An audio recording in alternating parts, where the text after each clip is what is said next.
50 Cent sued me before we beat his ass, kicked him to sleep in court. He was poor. When we pulled up his banking accounts, I felt bad for him, I really did. But, you like that? Go ahead and laugh. Look at the camera. Let the camera see it. A nigga playing soccer. You mean you niggas just running for no reason, even when you ain't got the ball, nigga, you gotta realize I'm a fat out of shape nigga at one time, and you niggas just running around, huh? Boom, boom, boom, boom, boom. Let's play football. Hey boy, I'm tired already, nigga. DJ Vlad, seeing his eye get knocked out and rolling down the hallway. I wish I stepped on it, but go ahead and laugh in the camera. No, you can't do that no more. I'm tired of you doing that. Look at the camera and you do that. And whoever edited this shit, you better leave this in. You understand? SRV separation confirmed. Coming up on staging, the burnout of these twin solid rocket boosters at 2 minutes 5 seconds. I can tell about my life, I got scars for the proof. Know my bars are the truth, 9 stars in the roof. Plus I'm rolling with another star. If you ever saw the service in a double R, I could've bought another car. Reasoning with Lizzie, yeah, I talk to my money. I'll be running to the bands, they just walk to the money. You can't talk to me funny. Now she gave me brains in the roller, that's what I call thoughts in a culli. Okay.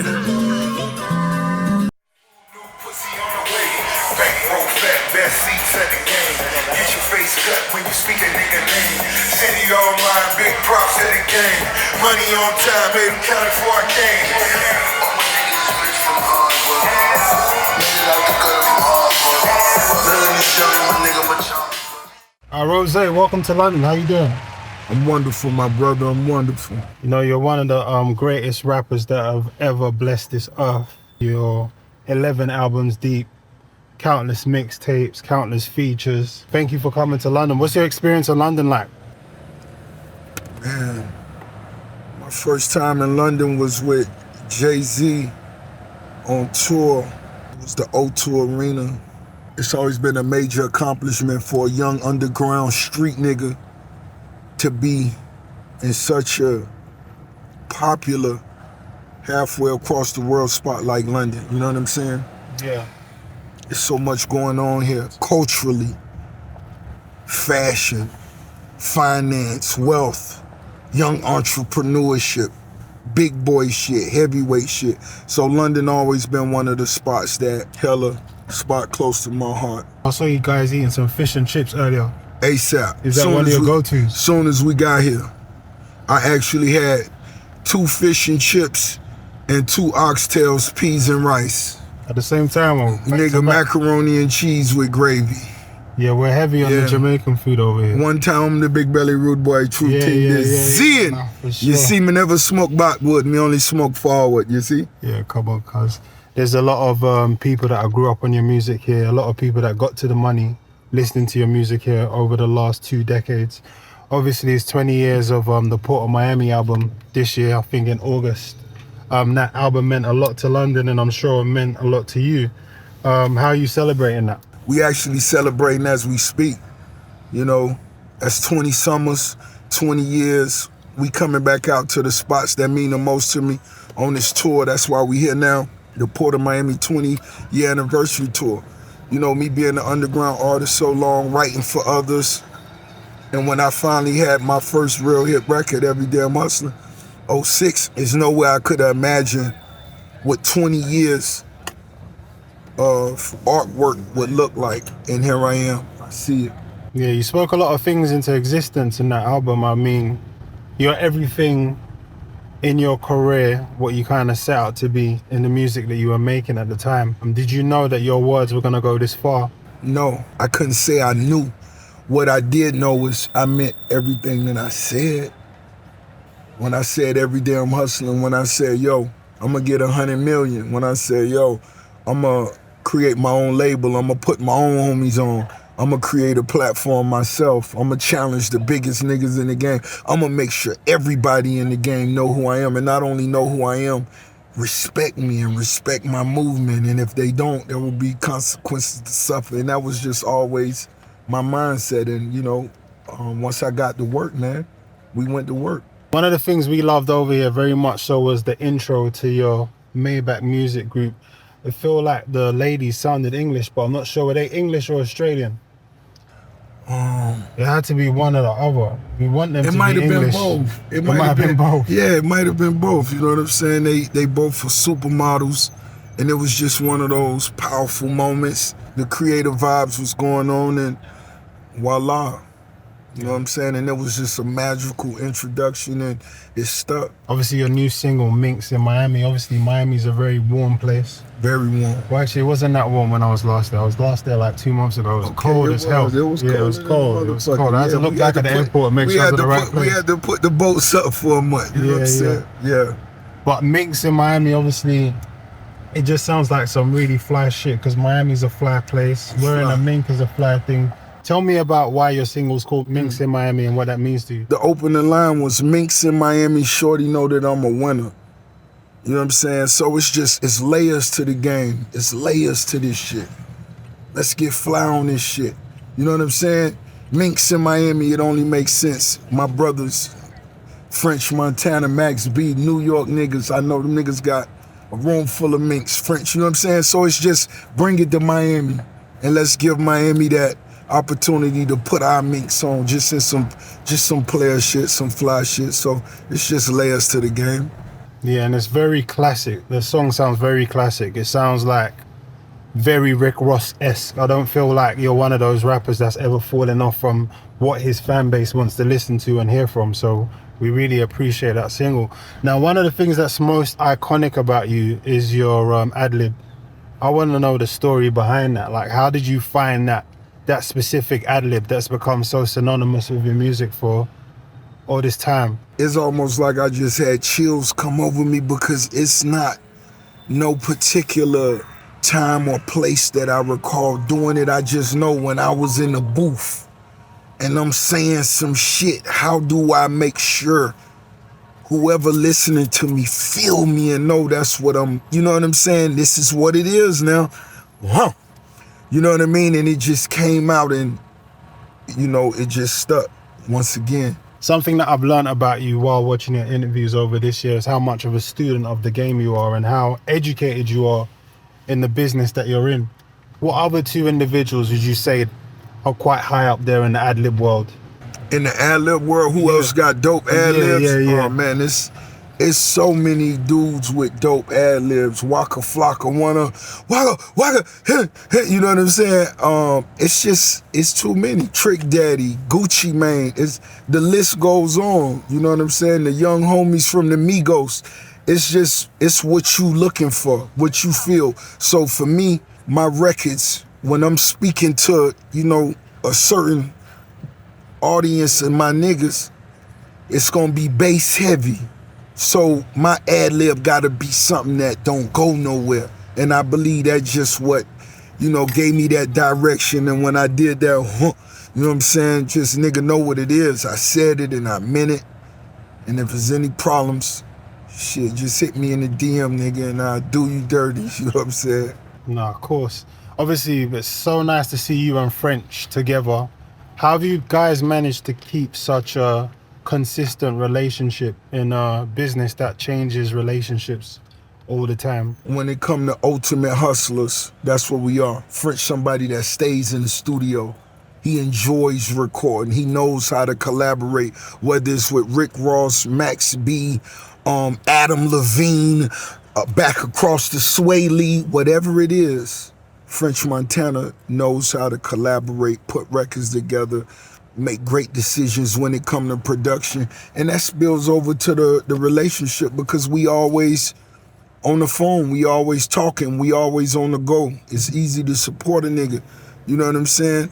That's taking what he see with you and moving with it. Everybody that ride in the Rolls-Royce not gonna take that advice, or a nigga could watch you hustle. Nigga could watch you get up 7 in the morning and go to sleep 2 a.m. And it's still motherfuckers who will choose to sleep to 4 p.m. Yeah, of course. You understand? So everybody not gonna have that. French was one of them dudes that as soon as, you know, I executive produced his first album along with him, and you know what I mean? It was one of them things I was happy to be a part of, and it wasn't about no money. It was about, I'm watching this motherfucker do DVDs on the street, mixtapes on the street, collaborations all across the country. From niggas in Atlanta, Miami, West Coast. But I knew he understood what it took to get to the top. So that's what I was a fan of. And he began getting better at rhyming and putting records together. Talk with dog and deal with dog. Talk with dog and deal with dog. Yeah. Look into the eyes of a motherfucking boss. Struggle growing up, I refuse to take a loss. Get to the money and I hope it lasts forever. Only at the top, but life couldn't be better. I heard one time you describe yourself to be in the top percentage of writers in rap, in the rap world. Right. Yeah? But I think one thing that you haven't known about yourself yet is your strong sense of smell. Now, the funniest thing I ever saw was on Instagram where you identified that a guy had just eaten a Cumberland sausage or pork sausage. Yeah, he had ate a pork sausage and he approached me and was talking loud enough where I smelt the pig on his breath. And I just wanted to clarify, because not only did I smell the pig, I could smell what part of the world a pig came from. You understand? And how? And then I identified and told him the brand of pig that he ate, which was a Garcia sausage, a Garcia pork sausage. Yeah, I told him that. So how long have you had this ability to just smell things? I mean, you know what I'm saying? I most definitely could smell the money, you know what I'm saying? I could smell the money, you know what I'm saying? I feel like I'm a year and a half away from $1 billion, you feel me? But I just always been a person that's just, hey man, I understand the dynamics of life, which is life and death. You know what I'm saying? We all live, we all die. And it's our decision of what to decide what goes on in between that. For sure. You know what I'm saying? And I'm just a person that's hands-on. That's it.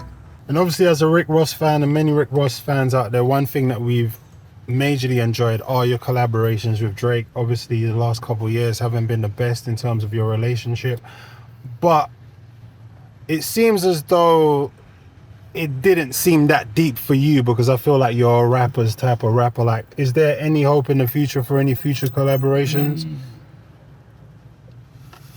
Homie got a lot of issues he got to address. I'm going to leave it right there. Nah, for sure. Is it any potential of him being a real nigga? He got to decide that. You understand? But he got shit he got to deal with and address. And, you know, hopefully it's a lot of niggas that was watching and learn from it. It was unfortunate for him, but for the next generation of people that's of artists like myself that studied the game, watched the game, and I watch greats fall out, have differences, or whatever it was. Okay, I see what come with it. I see what go with it. And shit, that's what it is. Yeah, one thing that went viral was you playing or performing one of the songs and you commented or something. Is that because you're still proud of the music that you still made regardless of what has gone on? Right. I'm a real nigga, so and being a real nigga, you never change your past. The music I've created in the past, I could never change. I enjoyed it and I'ma still enjoy it. Can't no lame nigga or nobody having differences make me not enjoy something that I've, was a part of. So that's that. I control what goes on from here on. That's what the boss decides. The shit in the past, that I'ma just enjoy that. And I let my fans enjoy that. And the sad part about it is when I play those records, everybody just be standing and they don't sing his part no more. They like, we not going, and I be like, no, y'all can sing it. Sing the little man part, man. Whatever, you know what I'm saying? That's when I hit my joint. I like him to sing his part because that's when I can hit my joint and sip my Luke Belair.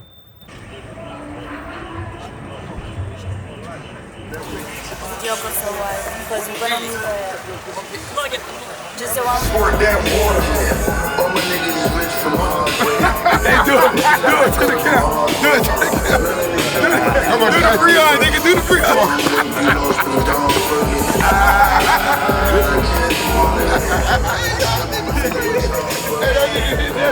Speaking of Bel-Air, I mean, one of the things we all admire about you is your business acumen. We haven't seen anything like it before.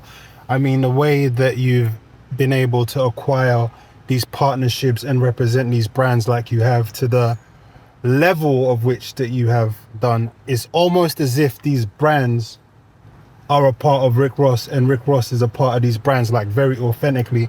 How did you manage to do these things so well and so naturally? Because lifestyle is something that comes naturally to me.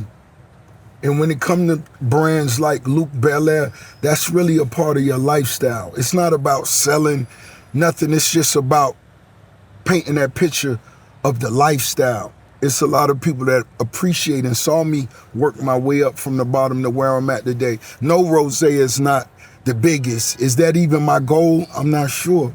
I just want to be the best Rozay. You know what I'm saying? The homie Drake had spirit deals. He had alcohol situations that failed. They weren't successful. Is it the lifestyle? I'm not sure. Do they want to live his lifestyle? Do people? I don't know. But I know one thing is, when it come to me, I'm willing to create partnerships if it's the best. So for me to present it to the streets, I just wanted to be the best, regard, whether it's something I'm wearing, something I'm smoking, or something I'm sipping. So I believe, majority of my partnerships are successful because I just make it a part of my lifestyle and it's something I really fuck with. So if I'm smoking it and I tell you it's gas, you can fucking bet your dollar that when I'm smoking this shit, and if you hit it, you gonna say, yo, Rozay, let me buy an ounce of that shit for me. And I'm gonna say, I don't sell the weed, but my man, so, you know what I'm saying? 20K back there, he the plug, you know what I mean? I like that new beer you're endorsing. I didn't see that coming. That looks nice. Oh, it is, man. Thank you, my brother. I like the branding and the feel of it. I think it looks good. South Beach Brew. I'm now on a beer company, man. You know what I'm saying? Rest in peace to my father. That was something that he really loved, beers, man. So when I used to walk to the corner store to get his Miller High Life or his cigarettes, man, the Benson & Hedges Menthol Light 100s. Man, I was 6 or 7 years going to the store getting Benson & Hedges Menthol Light 100s. Do they even still make them? They do. Do they? You can get them here, yeah, for sure. They smoke Benson & Hedges? Yeah, they smoke Benson & Hedges. I think it's a British company. I swear to God, I haven't even heard that in the U.S. Yeah. I don't even know if that shit's still in the U.S. Benson & Hedges. Yeah, we could pull up, I'll show you. Light 100s. Yeah. That's what I used to get the note. That's what was on it. And I just gave it to the man. I ain't had the money for it, but the man gave me the beer. Yeah. And he gave me the Benson & Hedges. So beer was just something that I grew up on. I probably drunk or sipped my first beer at 7 years old. You know what I'm saying? That was just something my old man let me do. So I got a beer company now. Business is business, and something happened recently that seems to have been resolved quite amicably behind the scenes is the cease and desist with relation to the Biggest Boss title. Is that all been resolved now? I'm not even sure, homie. When it come to shit like that, my team, I let them pull the trigger on anything they feel, for one, stepping on any toes or could be potentially fucking up any of my money. Cease and desist ain't never been nothing we been big on in lawsuits, shit like that. 50 Cent sued me before. We beat his ass, kicked him to sleep in court, sent him back home. He was poor. When we pulled up his banking accounts, I felt bad for him, I really did. But, you like that? Go ahead and laugh. Look at the camera. Let the camera see it. Hey, let the camera. 50, they laughing at you. Make sure y'all Google that to see what that shit went like. I kicked dog to sleep. But I made my lawyer pull up his finance. it was bad. Oh, really? Nah. How bad it was bad. They made sure I wouldn't say nothing about it. I can't say no dollar figure, but it was Nah, nigga was in an apartment, 2-bedroom. I felt bad for dog. I was like, damn. I know niggas that bought a 2-bedroom just for their puppies and shit. Gets like that. You gotta hustle hard. You gotta hustle every day. But anyway, what we were saying? I was saying, I was asking if that had been resolved, but you're saying, no. Yeah. I didn't even ask about it. Yeah. I know that it was mentioned before. I want to say maybe a year ago, somebody on my team was like, yo, this some little weak ass shit looking like, and I didn't say anything about it. I ain't give a fuck about it. Then it came up again. So now you could be potentially fucking with some money on the third time go round. They said we could go and eat that up. Let's just take it.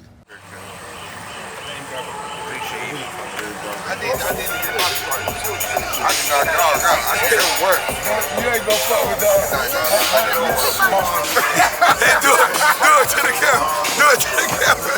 Do the camera. Come on, do the free eye, nigga. Do the free eye. Now, one thing that a lot of people notice most of the time is the headlines, but I like to look at the finer details. And when I really like study your career and I study, like, I haven't seen like random people in Miami disrespecting you or ever disrespecting Rick Ross, or people in Atlanta where you live sometimes as well ever really disrespecting Rick Ross. Like, I saw how you responded to Gunplay recently in terms of how he had viewed some of his experiences at the MMG label, even when it seemed as though you and Meek weren't on the same page at a certain time a while ago. It never really got out of control. Now, what I want to ask you is, because I feel like that says a lot about you. So what I want to ask is, what do you think it is about you that you kind of always seem to control the fires around you quite well? You got to realize, man, when it come to my circle, my team, Rozay put the money up. Nigga. Rozay spin the bread. Rozay gonna roll the dice for you. At the end of the day, that's it, nigga. We shooting for the stars. We going hard. We know what the plan is, and let's go get it. That's it. If there's any differences, I don't give a fuck. Let's keep going to get it. That's all we care about, nigga. I won't remember no differences, nigga, in 2 weeks. But in motherfucking 2 years and 10 years, nigga, I'ma remember what this success and this real money feel like. And that's the only thing that's gonna matter to your mama and your kids, nigga. And that go for any niggas in business. I ain't even fuck how anybody feel. When niggas get in the car and it's time to handle business, we wanna get this money. Anything that's going against us getting this money is gonna be a problem. And it's gonna be fires and they gonna get addressed. Now, nigga, is anybody around Rozay being taken advantage of or disrespected? No, that ain't how we get down. I don't use my power and my position or any force with any of my niggas. No, it's all decisions we make. Yeah. And once you become double M, nigga, and you tap that shit on you, nigga, I wish you nothing but the best, and I'ma still ride for you. I don't give a fuck. I'ma still ride for you. But that just go for business and life. It's niggas that I cut off for life if a nigga ain't 1,000 with this shit. We talking about rap music right now. I'm talking about and real life shit, nigga. It's niggas that's, this rap shit is, nigga, you better go get this money. And that go for all my niggas around me. They know I want your hands on everything. And if you ain't doing that, I'm disappointed. If we ain't riding right, nigga, if we ain't straight, nigga, I'm disappointed. And my niggas, hey man, I expect nothing but the best from them. And these niggas great. The niggas we speaking of, these niggas great. Meek Mill, great. Gunplay, great. Them niggas great at what they do. Let's capitalize on this shit. And they both got more to go get, so go get it. Obviously, we're speaking about success. You got the place in Atlanta. We know about the place in Miami and Promised Land in Atlanta, 55,000 square feet. Yeah. How difficult is it to maintain that house? Because I've got a decent sized house, but I got to stay on top of it. It's easy. It's called Munyan, aka money. Munyan. Yeah, as long as you got that Munyan, it ain't nothing. Yeah, no, for sure. Yeah, you gotta feed the cows. You gotta feed the horses, the Malawas, the cane corsos. Everybody gotta eat. Everybody gotta eat. Yeah. Obviously, you've done amazing in terms of the things that you've acquired. Is there like a possession that you haven't acquired yet that you're quite looking forward to or working towards? I don't have a wife, which I don't desire. But as far as, let's say, if we talking diamonds, if we talking car, I could never say I'm not inspired by nothing because I still could walk in the store and shop every day, you understand? And buy something, even though that wasn't the goal. But as far as, is there something inside me burning as a car in particular? No. I got 200 cars, you know what I'm saying? And when you get the G550 and you get the G600 interior with the bed, and you got the stewardess that put the leg heaters on you and all that to make your blood flow better and all that, and that's what it is, homie. You know what I'm saying? Rozay. Look. Rozay. Slap. I fucks with you. You heard? I from St. Lucia, you heard? St. Lucia in the building. Nigga, this yours? We're gonna take a picture. G-Money, Kush Gang. That's my YouTube. Stop talking so much, man. You a G, nigga. You a G. That's how we move. You've lost a lot of weight over the years. Are you still doing that? What is it? The Reebok fit or something? What was it called? I called it CrossFit. CrossFit. Yeah. It's just, well, for me now, it's just once again, it's a part of the lifestyle. Yeah. Yeah, we gonna move better, we gonna eat better, we gonna live better, but we also gonna enjoy this shit. And you gotta know what your reset button is for you to enjoy life. You know what I'm saying? I just went and bought a new crib, bought it for 35 million, put another 25 million in it, and that's a reset button for me though. I'm excited. You see, I'm back out here, I'm doing, let's do the interviews, let's inspire the streets, cause I'm inspired. At some point, shit, you gotta reinvigorate yourself. And how do you do that? Only you know what really does that for you. But for me, it's traveling, it's seeing, and then you get to build your dream crib on the dream lot of land on Star Island in the #1 city in the world. That's, not only is it a great investment, I had 2 offers over $100 million before it was even completed that I turned down. So it's the investments, once again. How many homes do I have now? I don't know. I don't try to keep up. How many Wingstops do I have? I don't know. I'm not even keeping up. I went and had fresh Wingstop and ate and whipped up chicken wings myself in Paris last night. Oh, for sure. Yeah, lemon peppers. Yeah, we got a few Wingstops out here too. It was crazy. Shout out to the Wingstops. So you got the biggest pool in Atlanta. The biggest pool in America, It's right? the largest residential swimming pool in America. And how often are you taking advantage of that? Like how good are the pool parties? Oh, the pool parties are legendary. That's where Luke comes to. That's where Mr. Magic himself from Magic City. I had Magic City and Allure, one strip club on one side, the other. This was the Stripper Olympics. The Stripper Olympics. Yeah, that's what the Rick Ross swimming pool party is. Who won gold? Man, somebody I know took over 20,000 home last year. Okay. You know what I'm saying? So it's big trophies. Yeah, big trophies. Yeah, No, big for sure. trophies. What do the losers get? The losers get to take pictures with the rich niggas. Like, The ladies, maybe some 6-piece of wings. oh, it's always Wingstop for everybody. Some slippery slope. The slippery soap you wash your cars with. That's the #1 car care product. Yeah. You know, the car show, I had close to 15,000 people there, and that's in my front yard. You know what I'm saying? Yeah, no, that's dope. You just recently did something with Inter Miami. Football here is the biggest sport in England. Of course. And obviously, Inter Miami is becoming one of the biggest football teams In the world. in the world across the pond. How big is it for you to have that team in your city? And do you care about football now? I love it now. Yeah? I understand it. You got to realize I was a fat young nigga from Miami, boy. I looked at niggas crazy as a nigga playing soccer. You mean you niggas just running for no reason, even when you ain't got the ball, nigga, you got to realize I'm a fat, out of shape nigga at one time, and you niggas just running around. I looked at niggas weird until my first real Jamaicans that I grew a bond with moved in directly next door to me. Carrie Roach, Delray Roach, these were some of the realest niggas I ever met in my life, you know what I'm saying? Them niggas had me eating bully beef, then next thing you know, them niggas will pull out a soccer ball, boom, boom, boom, boom, boom. Let's play football. Hey, boy, I'm tired already, nigga. My hamstring, you know what I'm saying? Yeah. But I got to understand the art. I got to understand the vibe. I got to understand the love and the culture of it. So now soccer is huge. You know, I just actually left Zimbabwe and went to a football game out there with the owner. I sat with the owners of the, you know, the whole vibe. So it's just one of those things, man. Some things take time to grow on naturally.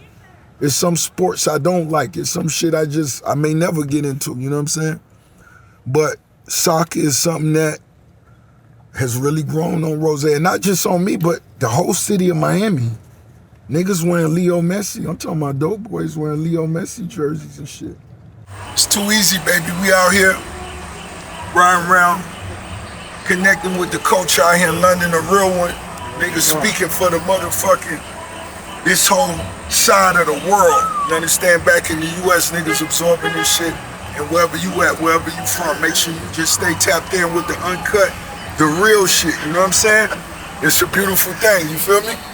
Jay-Z just announced that he's doing the Yankee Stadium, Reasonable Doubt, and the Blueprint album.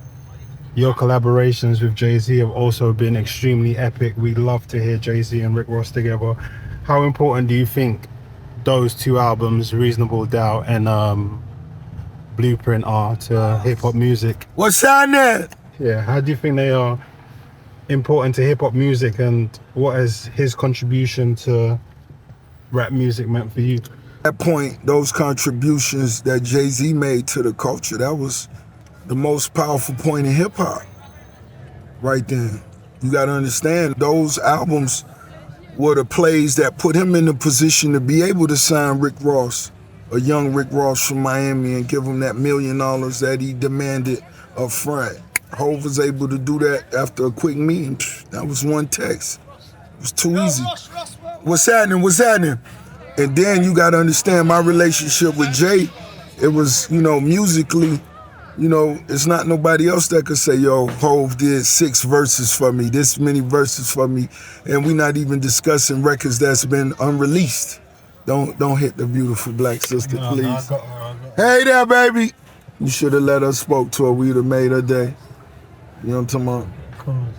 That's the way we compliment her for putting them jeans on, and we just let her know that was a wise decision, young lady. Yeah. Yeah, so those albums are super important to you. Of course. Yeah. To me, that was the most powerful point in hip hop. Yeah. You understand? Yeah.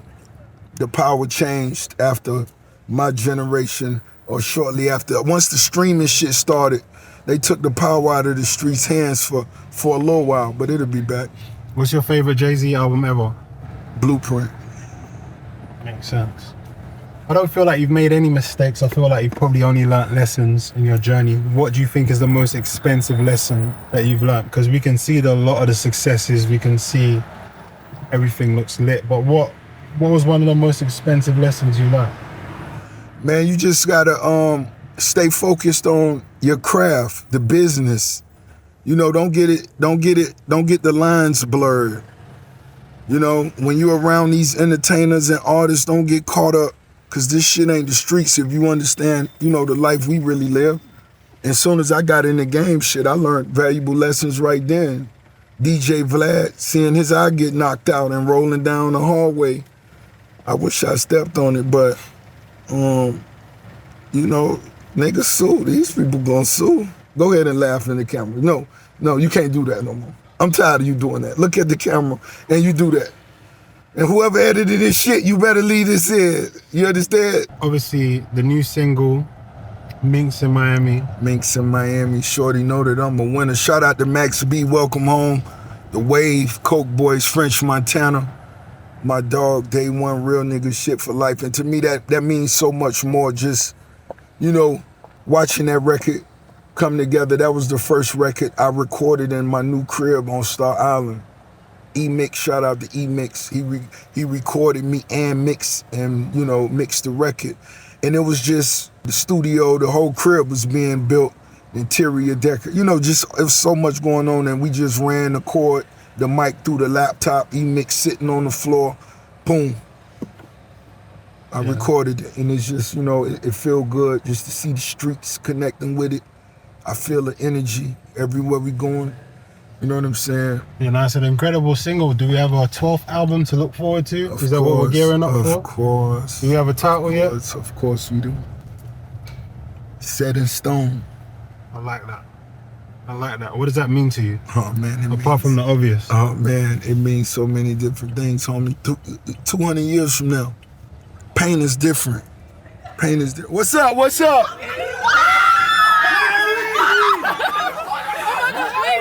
See, them niggas won't do this. They can't do this. You understand? What's up, baby? What y'all doing? Oh my days. What y'all out here doing? I'm performing. Who performing? Piano. Perform. Let me see. Do it. Do your performance. Only one moment, couple components, everything candid. Team set back to the beat, set back, even the bitch just head in the beat. Faces I wanna wake up, I see life, real life, no makeup. I see life and I know I need to give up. Thank God that I saw the way up. I've been thinking, I've been overtime. Oh my God, let me stop. Thank you. Hey, much love. Honestly, legend. Much love. Slap, make sure you send her a couple beats, some dope production though. Too easy. Much love, y'all be good, my nigga. You already know, much love, my nigga. Love, baby. Check a bad bitch, I'ma change y'all bitch 3 times every day. DoorDash food, new pussy on the way. Crank roll fat, best seats at the game. Get your face cut if you speak a nigga. Yeah, so what was we saying? Love, nigga. We were talking about set in stone. Yeah, set in stone. 200 years from now. 200 years from now. Yeah, set in stone. That's something that's not going nowhere. Yeah. It'll be here. It's like the pyramids in Egypt. I won't let them chip my nose off and make me unidentifiable. 300 years from now, the work we put in and the mark we leave, it'll still be appreciated. I feel like your legacy's solidified. We've never seen anything like you, artist-wise, business-wise, humor-wise, everything. It's a lot of incredible, I'm not gonna say a lot, it's a few incredible niggas that I feel the game needed to make it what it is. Yeah. The role I play is most definitely, I feel, was one. As far as young niggas just really coming from, you know, ain't no Dr. Dre came to sign me. I didn't get to, no, I had to really come from the mud with that shit. You know what I'm saying? Mixtapes, ghostwriting, this and that, then actually make a hit record. Nigga, I ain't have no, here you go, here go a budget to go and do a demo and all that shit. I ain't had none of that shit. I had to go make a hit record, then I created a bin war of the biggest names in the game. I went and sat down with the biggest motherfuckers that you could ever name in the game. They invited me to their cribs. I sat there with their wives and all of that shit. They sat there sitting there with their legs crossed, nigga, looking like, you understand? But I went with, I was most comfortable with, which was some street shit. Not the most political motherfuckers, not the most wealthiest and the most whitest people, you know? I went with the shit I was comfortable with. And when I make business decisions, that's what I choose them based on. What am I most comfortable with? Because when I'm comfortable, it's gonna be too easy. Whatever y'all want me to do or what you expect from me. You know, that's one of the questions I ask when I'm finna do business with somebody. First and foremost, you tell me what you expect. So we make this clear. I don't want no new shit coming up every week. You know, I thought that, we finna speak about this right now. What do you expect from me? Now, I'm glad you said that. This is what I expect, because I'm going to deliver that. I could deliver that. Now, this is what I expect in return now. And if we could come to an agreement like that, we going to get some money together. Well, it's been an honor, bro. Onwards and upwards. We wish you the best of luck and the best of success moving forward. As you always do, we're sure you're going to have it all under control. Look forward to the album, man. Too easy. Appreciate you, bro. Set in stone, keep hustling, my nigga, doing what you're doing. You know what I'm saying?